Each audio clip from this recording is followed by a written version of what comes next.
I'm BK Sun. I'm Rosie. I'm Arden. And this is We Play Too Much. One of the most anticipated games of the year, especially for the Nintendo Switch, Link's Awakening, a remake of the Game Boy Classic, is launching on Friday, September 20th.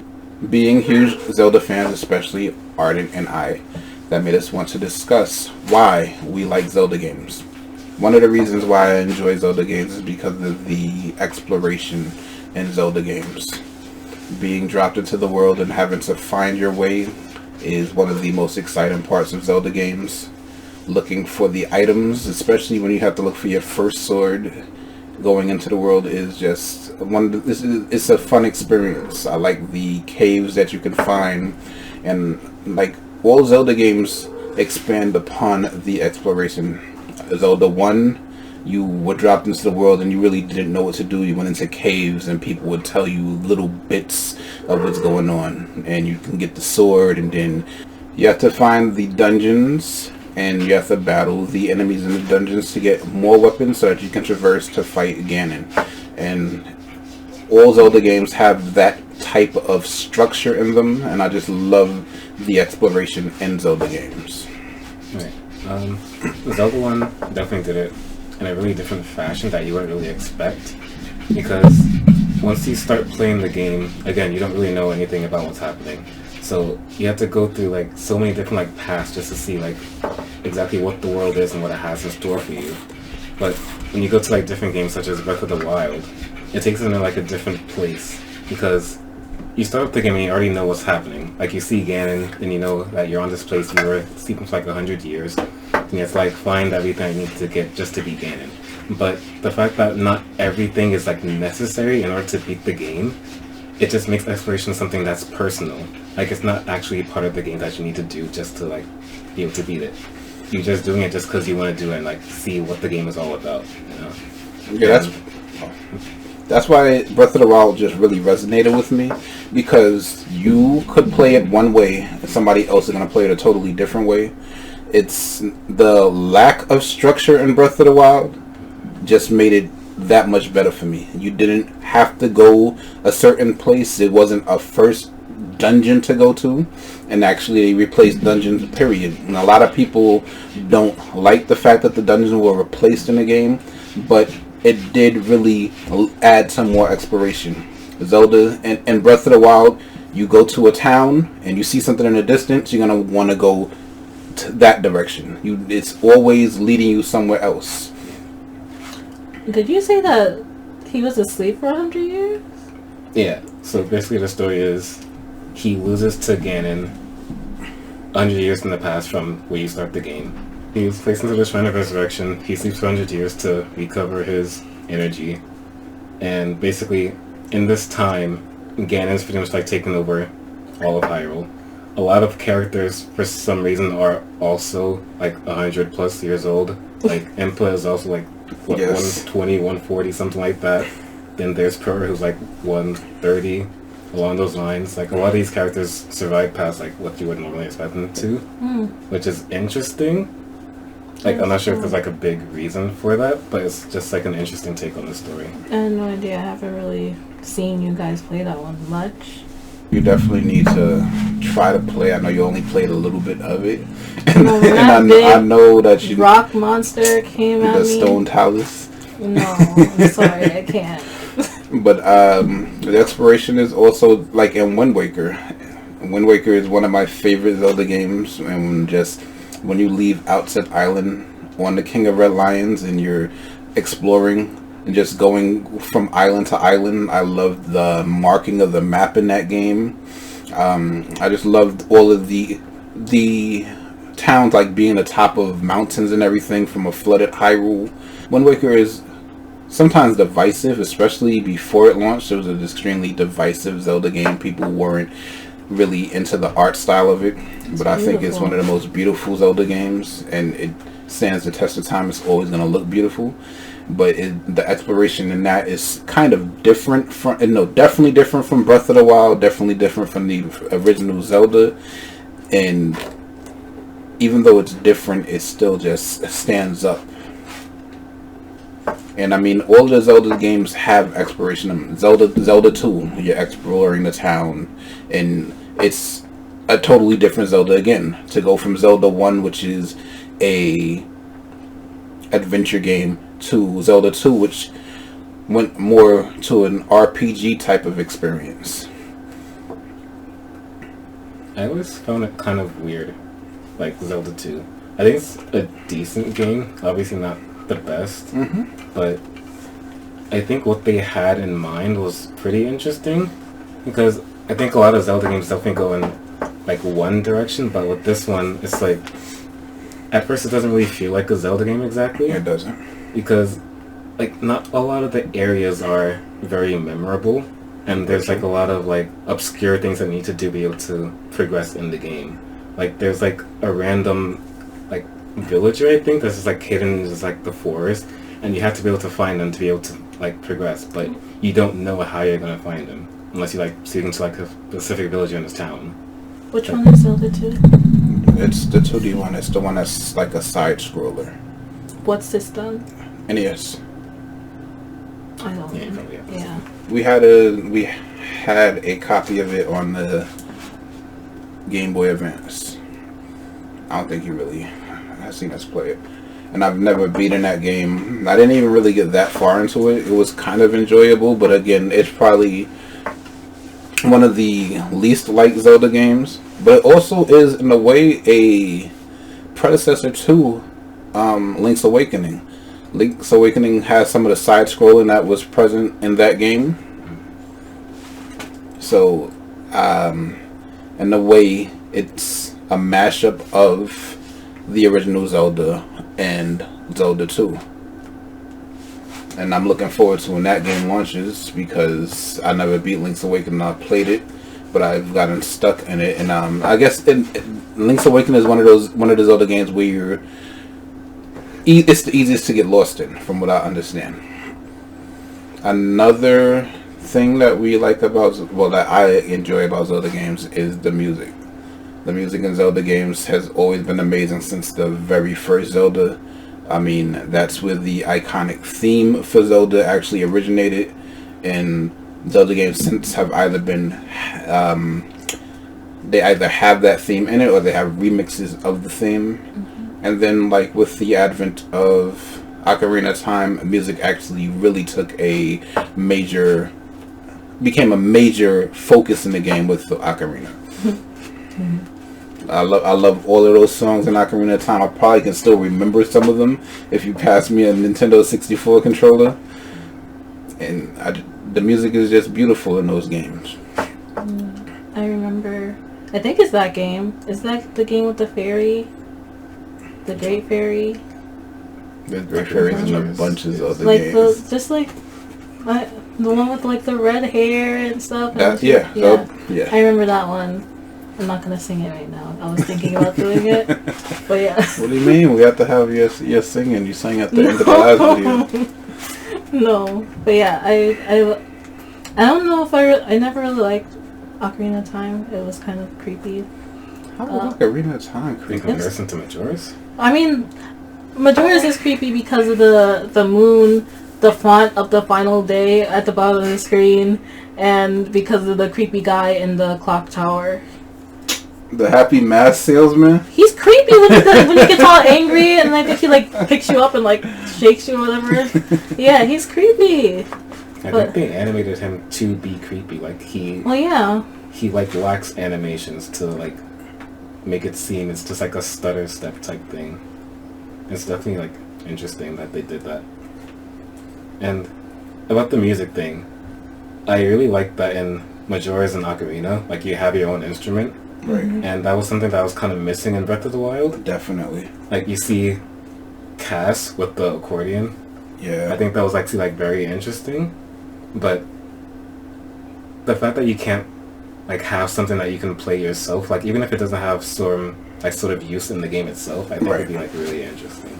Just have like some kind of mechanic like that, you know. Yeah, it was definitely missing the music. You having a musical instrument. Just imagine being able to control the wind like you were able to on Wind Waker with the baton in Breath of the Wild.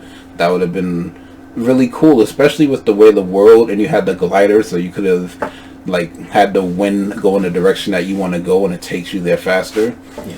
And but just in Breath of the Wild, the music is amazing. I love the sparseness of the music. That it's not everywhere. It's like little piano keys and everything, but it just made the world feel. It's the atmosphere. It built up the atmosphere. The world is kind of empty, and it gave you that isolation just through the music. And then like Cass, when you heard Cass playing the accordion, you would want to go and seek him out. And every time I heard that music playing, I had to go and find where he was coming from by following the music. That's cool. And you haven't even played the DLC, right? I haven't completed the DLC yet. I think you're gonna like that part. You should definitely get to that. I know. I just got so many games to play right now, but I'm definitely gonna get back into it because I want to finish everything. I need that motorcycle. What game was it? Skyward Sword, where you had to like play a blade of grass or something? That's Twilight Princess. Twilight Princess, yeah. Really? Yeah. Oh. There was like blades of grass you could find that you can use to call Eponia or like call a hawk that you can use in the human form to just like grab items. Oh. Yeah. I don't know why I thought that was Skyward Sword. So, would you agree that Ocarina is the most important Zelda game? Yes or no? Yes. Okay. Is Breath of the Wild going to be as important? Definitely. You think so? On the same level? I think so, just because it changes the structure of the games. Going forward, at least for now, every 3D Zelda game is going to follow that open air approach. So, I mean, I can't tell for sure right now if it's going to have the same impact that Ocarina of Time did, because basically every game after Ocarina of Time kept the structure, and some people are now requesting that structure return to the games because they want the temples back, and I guess they want the temples and just like caves and stuff. But I think that if you add the caves and the temples to the Breath of the Wild approach, that is going to be an even better game than Breath of the Wild was. Okay. Now, to go for that, Ocarina also impacted other games besides Zelda games. Do you think Breath of the Wild is also going to have that same impact? I mean, you already have Breath of the Wild clones. They have those terrible games that launched recently. I can't even remember the name of them, but there are games that have cloned them or cloned Breath of the Wild already.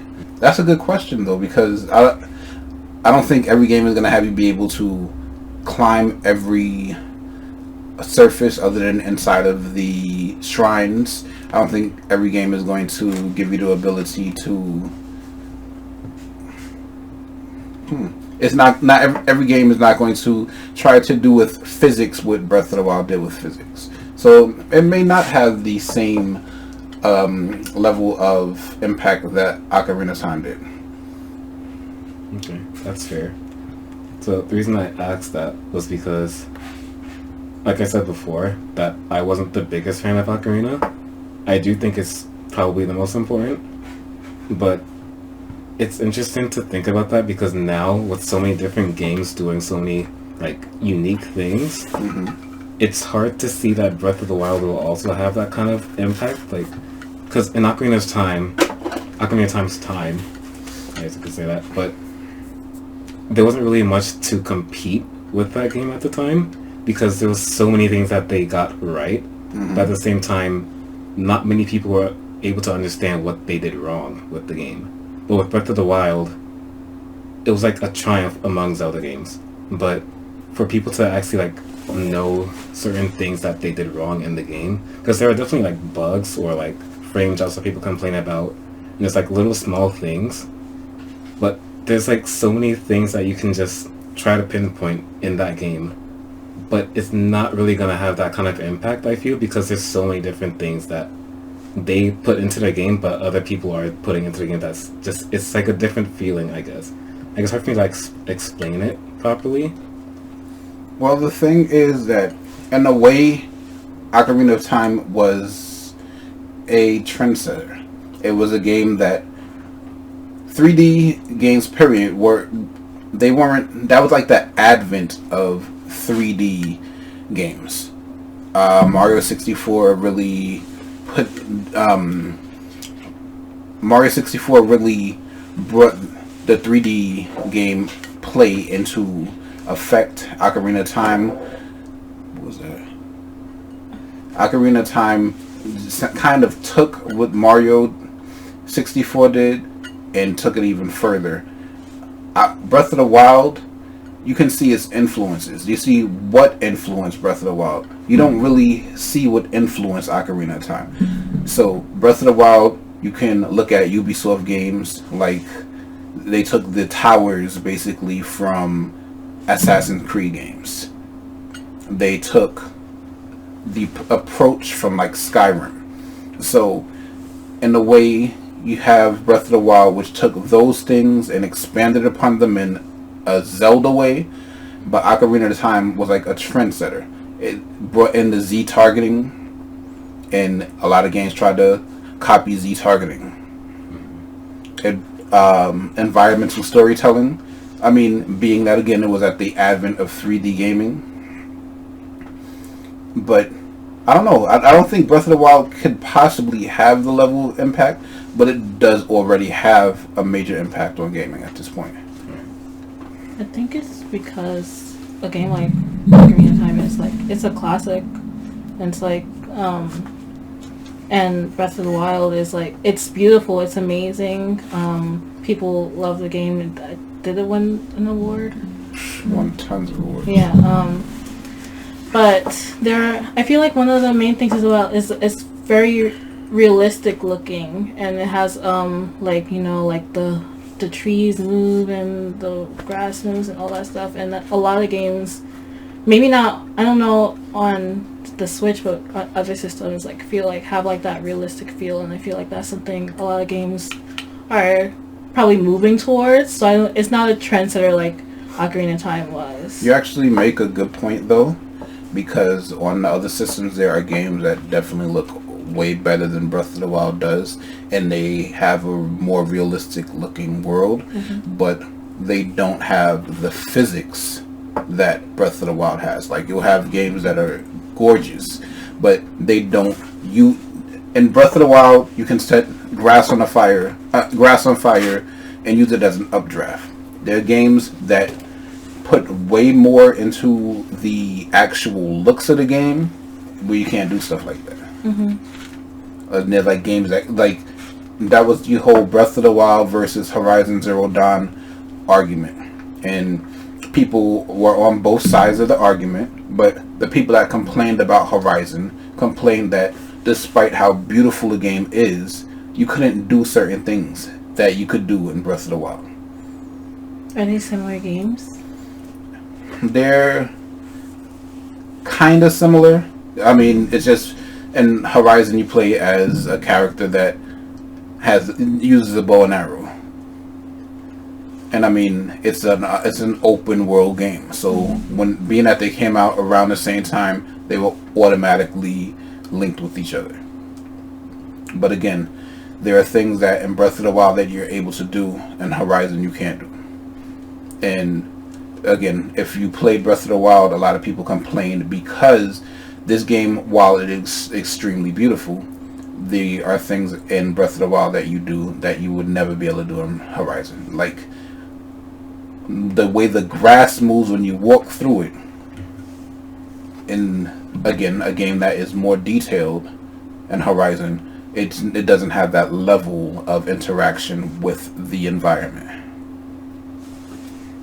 And I think that might actually be its legacy, is the physics in the game and the way that you interact with the environment. I could see that. But I don't know.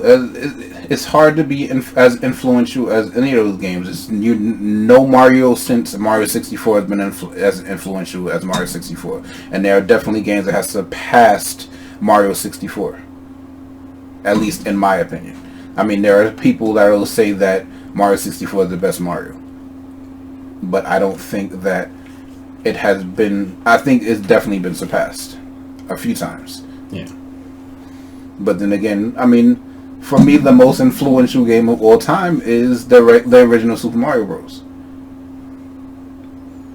I think that game, it again, exploration and just secrets have always been a thing that I love about video games. And when I played Mario for the first time, and I was finding all of the secrets, the warp pipes, and how to go from level 1 to level 3, 4, 5, and all of that, that stuck with me. And like, it made you want to check every pixel that you saw to see if you were going to find a question block that was hidden or something.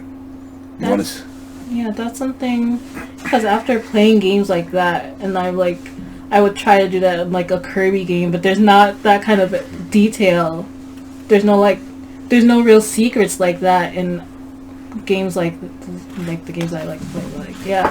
That's interesting, actually, because a lot of people say that Breath of the Wild's world doesn't have much to do outside of Korok seed like hunting, but I don't agree with that. Yeah, but like for me, you can kind of see where they're coming from, because for some people, it's not all about exploring the world. Right. They actually want something to do, like outside of like mini games.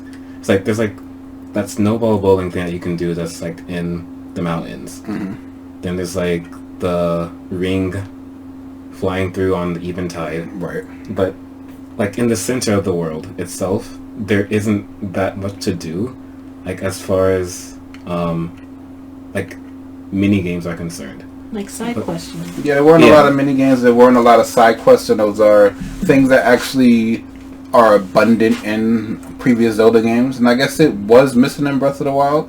But you don't need it, though. You don't. Because Breath of the Wild, again, I understand, like you said, how people probably aren't really...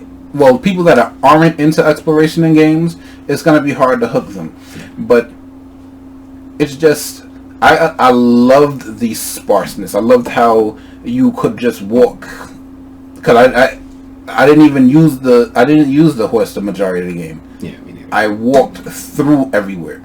So when you're already 200 hours into a game, and then you come across something that you haven't seen 200 hours into a game, yeah. I can't understand how you think that it's too barren.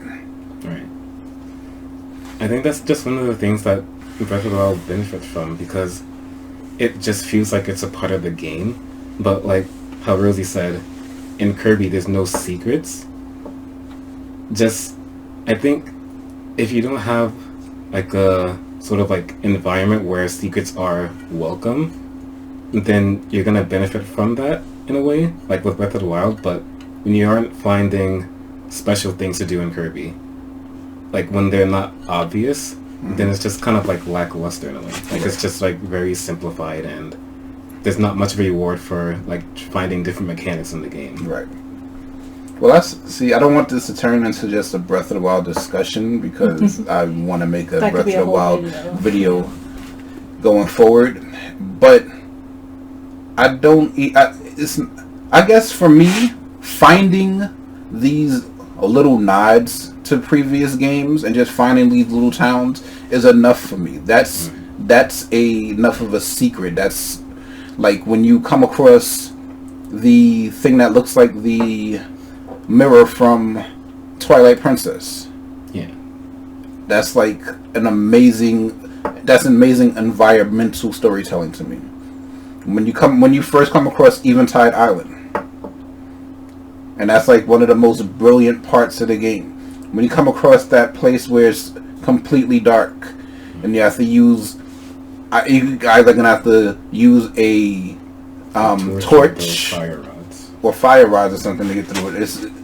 I love the way everything was told with the environment. And yes, they could have added more things into it, but I don't think it was needed. I loved that you just had to find your way. I mean, you could have went to Ganon from the beginning of the game if you wanted to.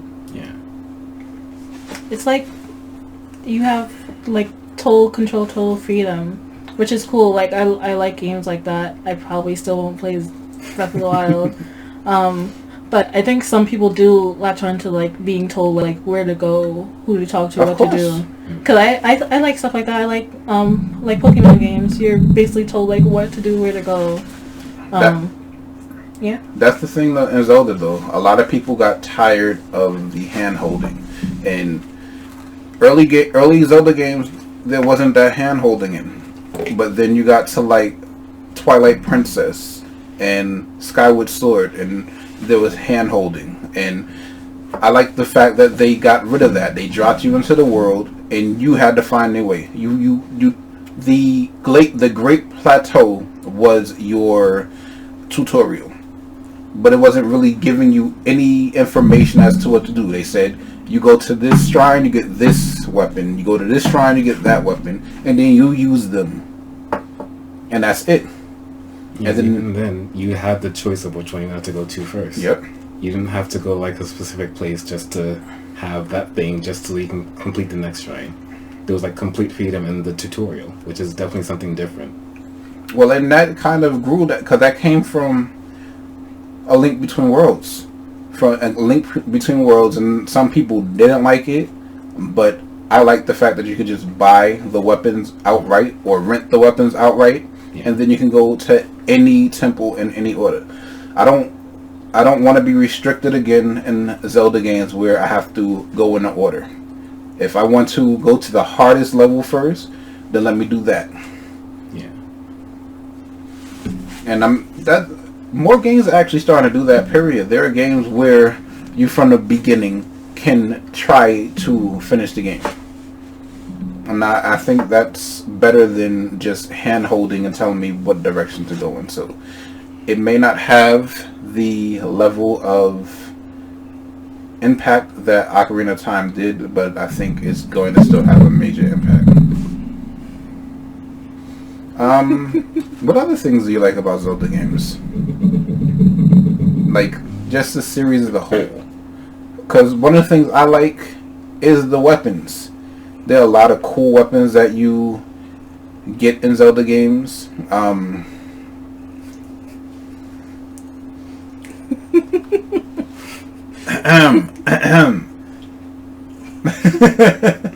are a lot of cool weapons that you get in Zelda games, like, and not even like, I mean, you can talk about the ones in earlier games, but like Twilight Princess has one of my favorite things that you get when you got the spinner.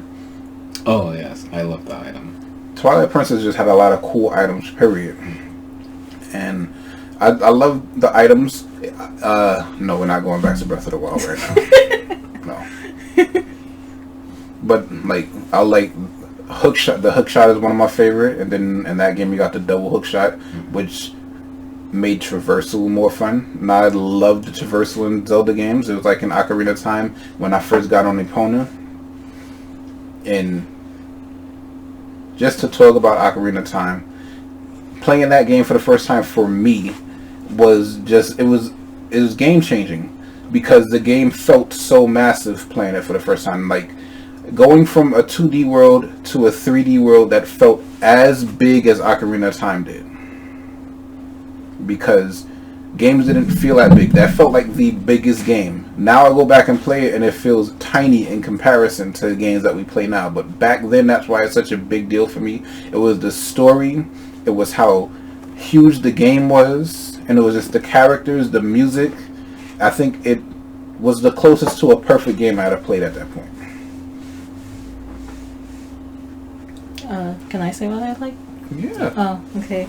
I mean, for me, it's always like, I probably would say that for almost every game. I like the characters, I like the stories, and even though I talk a lot about how I don't like Majora's Mask, that's the most memorable game that I've watched you guys play, because I remember the inn and the lady with the red hair. No, that's not her. Yes. Oh my god.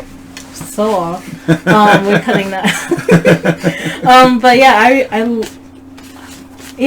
I just love the characters. They were so interesting, and they're the sisters in the alley and they were dancing. There's the Zora side thingy, and I love the characters. I just remember them all the time for some reason.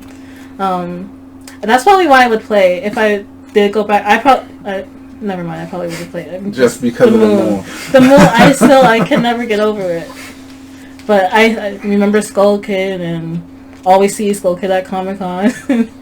And yeah. Majora's Mask is probably the most memorable story in Zelda.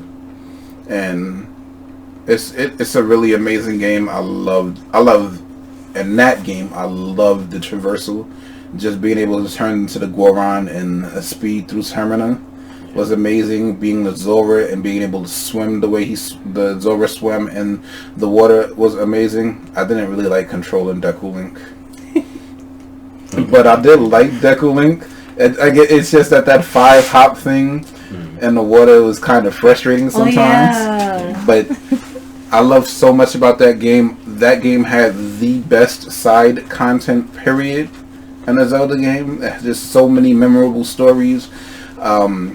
The time where you have to...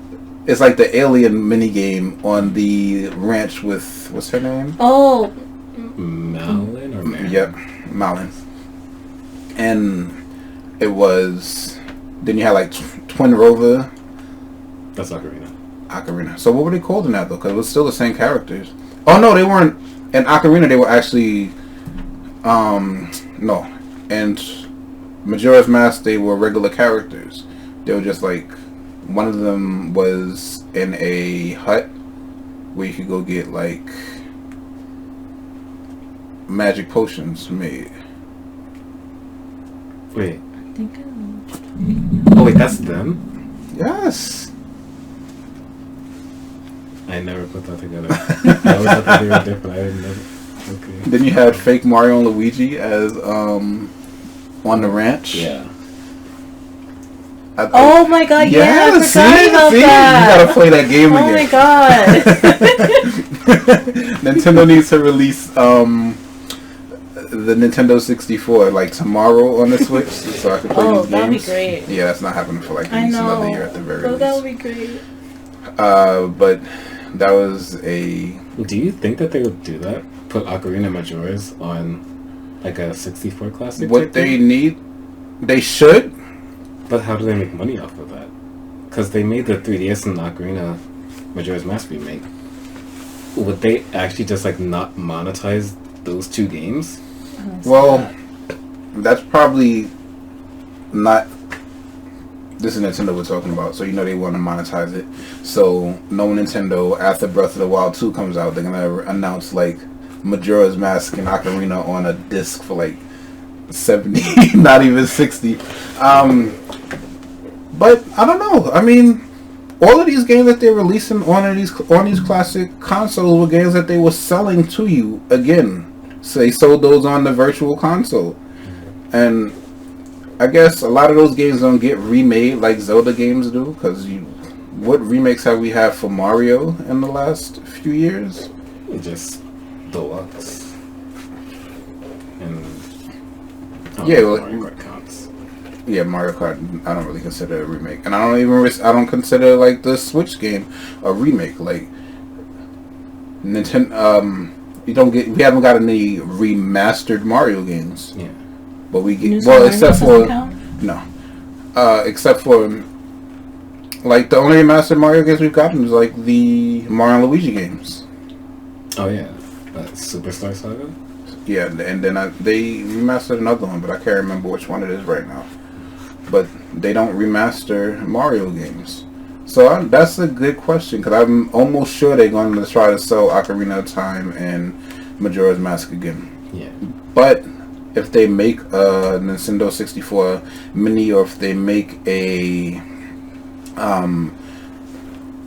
Nintendo 64 online on the Switch, there's no way that you can't have Ocarina of Time and Majora's Mask on it. I don't think that's possible. Pokemon Stadium. Yes, Pokemon Stadium as well. Anything else?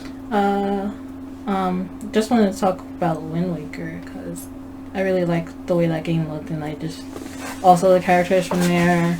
It felt like a funny game and fun game. I just remember the whole storyline with what's her name, Tetra, and she was the pirate on the boat, and then you had to go to this island and stuff, and you have to be in the barrel and not get caught. That was always fun to watch. Tetra was the worst kept secret in video game history. The second she popped up on my screen, I knew that was Zelda. Yeah. That was a secret? But I also knew that the King of Red Lions was not just a regular boat, so I kind of thought that was the King of Hyrule as well. I didn't know that. I was just like, what he's turning into a king. I also think that it had no, it's not even think. That is the best iteration of Ganon in the game, period. Yeah, definitely. That was the game that personalized Ganon emotes, and it personalized Ganon with one speech. The speech at the end of the game when he talked about coveting the win. That battle was also amazing. I don't know how Zelda games are rated teen when you can stab Ganon in his head. Oh yeah. I don't even think Wind Waker was rated teen though. I think that was an E-rated game. But Wind Waker was amazing. The Triforce Hunt didn't anger me. It could have been more content, but it didn't feel like a short game to me though. No, it definitely wasn't short by any means. There was just like a lot to do that didn't really have to do with the story. And I think overall it's just like it was unexpectedly long to me because you do like the first 4 things, and then there was more like right off the bat.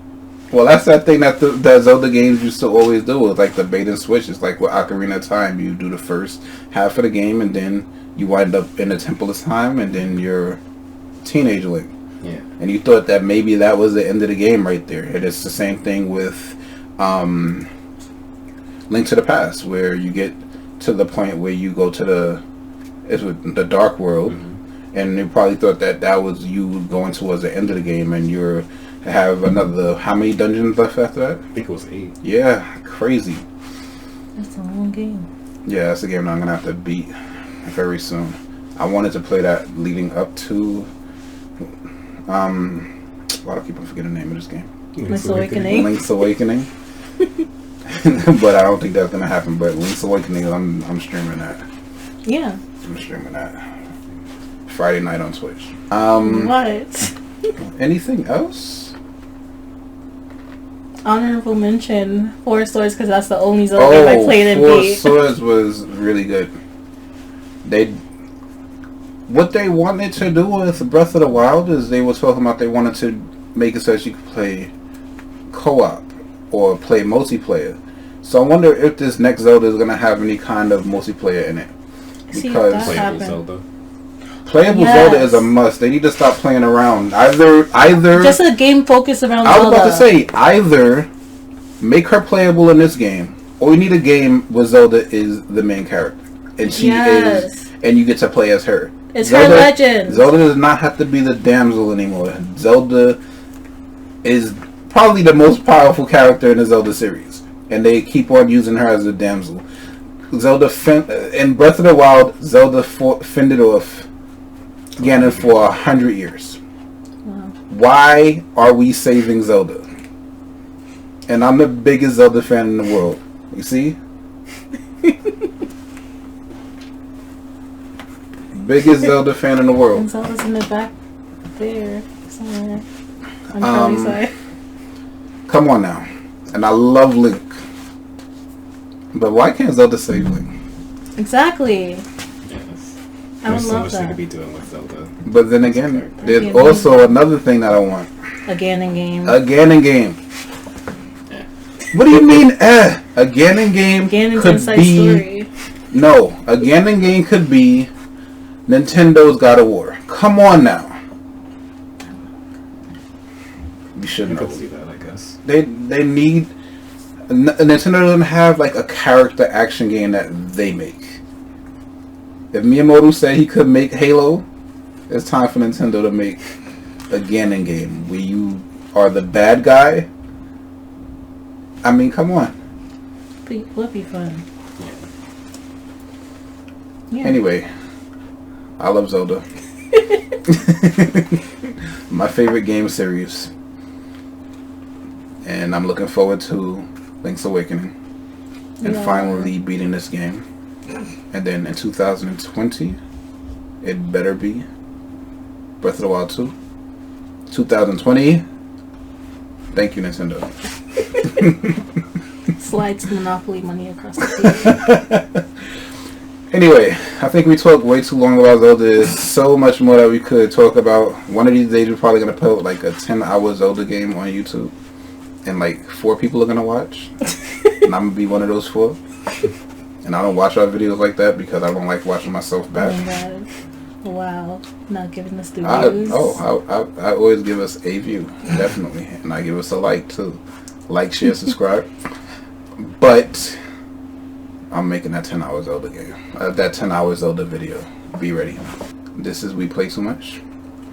Again, we have to do it like official. Like, comment, Charlie, I think thumb up. Subscribe. I think there's like a button here. Yeah, the button's somewhere over here. No, that way. This way? That way. Yeah, that was in the corner. Or that way. Okay, we're just messing up. Yeah. Let us know what your favorite Zelda game is. What your favorite part of Zelda games are. Whatever. Where you want Zelda games to go in the future. Yeah. Let us know that stuff. And we're out. Peace.